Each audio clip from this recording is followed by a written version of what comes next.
Okay, let's take a look here. Make sure we're all good to go. Okay. It is nice to have the mirrors wide, especially this one, because this one will help you see people coming down and merging into you. See, if I say, can you get in the left lane if you have to, which is, I'm going to do it a lot. Can you get in the right lane if you have to? It's just to encourage spatial awareness. If I say, can you get in the right lane, I generally don't look over my shoulder. This mirror, if this mirror is wide enough, for one, when you turn your head a little bit and look in this mirror, you should see a car next to you. Your peripheral vision should get it. It kind of depends on your peripheral vision. Okay, but your peripheral vision should check. In fact, you can always just look in this mirror and then boom. See, watch my eyes. Let's say I look in that mirror. Watch, just that's it. That's it.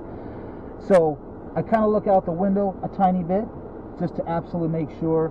And even if I didn't, this mirror is probably wide enough that it will catch part of the car in back beside you. So when I say, can you get in the right lane or left lane if you have to, what happens is a lot of students do a rear view mirror check. What'd you do to my mirror, dude? Jacked it all up. I'm just joking.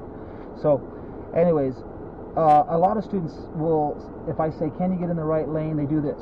Well, first of all, you should already be checking your mirrors, your rear view mirror, quite a bit. What I'm kind of getting at is this check. Just boom, boom.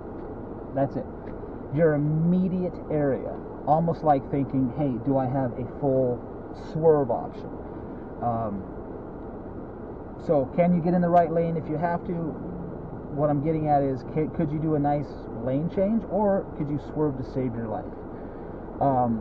But a lot of students immediately, all they do is they look at this mirror. And remember, this mirror is seeing hundreds of feet in back of you.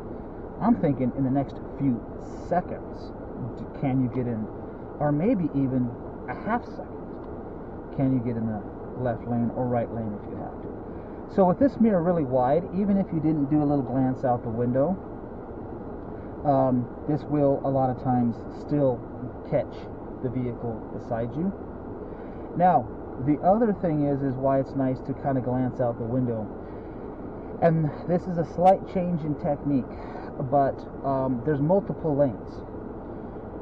I've seen many times on the highway where there's a car in the first lane and a car in the third lane, and both of them do this.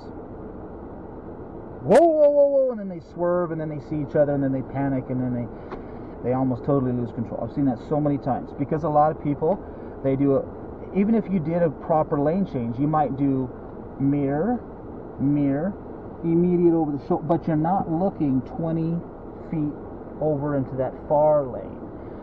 So that's why if you do a lane change, you might be thinking, hey, there's nobody here, there's nobody in back of me, but I might say, don't do the lane change until we're staggered with the guy 2 lanes over. 2 lanes over. Now that's really advanced driving. So essentially, now, it is open. If we had to do an emergency swerve, yeah, we're going into it. If it just so happens that we swerve in and this guy comes in, well, then I guess that's what happens here. But if you're just doing a lane change and there's a guy 2 lanes over, then a lot of times I'll say, let's back off a little bit. Just a little more staggered position. And you might be thinking, he's not even next to me, Mr. West. He's 2 lanes over.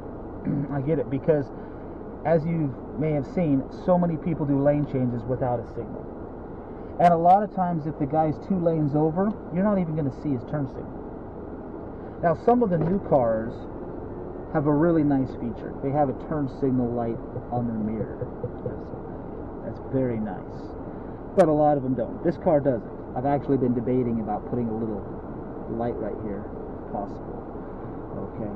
But at the same time, I also think, well, I usually don't do a lane change if there's somebody next to me.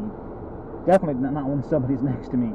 But I also don't do a lane change usually if somebody is next to me but 2 lanes over. I don't even do a lane change there.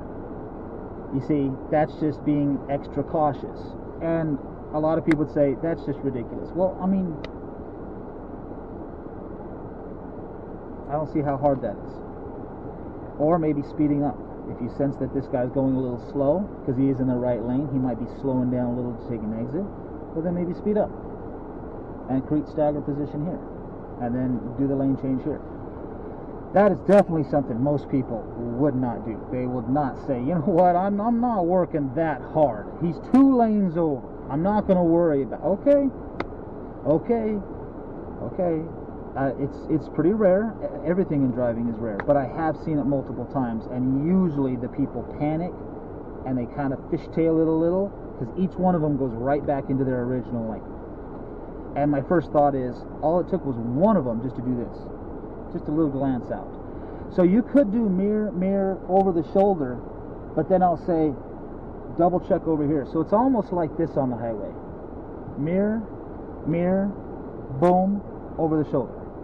It's just a sweep of your eyes, just the entire zone area. Because it can be very easy to just do mirror, boom, over the shoulder, and you actually don't even look over here. You just don't even look over here. So that's why your checks are fairly slow. Boom, boom, boom, boom. Path of travel check is the last check. That should easily be 5 seconds.